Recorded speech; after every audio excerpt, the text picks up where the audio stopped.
আজকে ছোট্ট একটা স্কিন কেয়ার টিপস শেয়ার করার জন্য এখানে আমি অ্যাভেলেবল হয়েছি।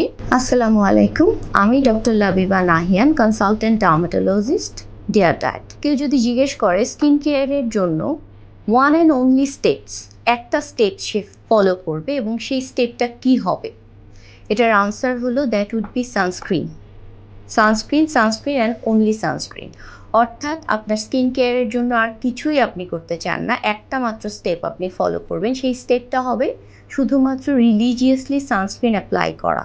আপনার স্কিনের যে কোনো ডার্ক স্পট, ডালনেস, রিঙ্কল, যে কোনো ধরনের সমস্যার জন্য আমরা সাধারণত একটা স্টেপ হলেও যদি কেউ ফলো করে সেটার জন্য আমরা বলি সানস্ক্রিন ব্যবহার করতে। সাধারণত সকাল 9টা, দুপুর 12টা এবং বিকাল 3টা, দিনে 3 বার সানস্ক্রিন ব্যবহার করলে এটা আমাদের স্কিন কেয়ারের প্রাথমিক ধাপ হিসেবে নাম্বার 1 টিপস।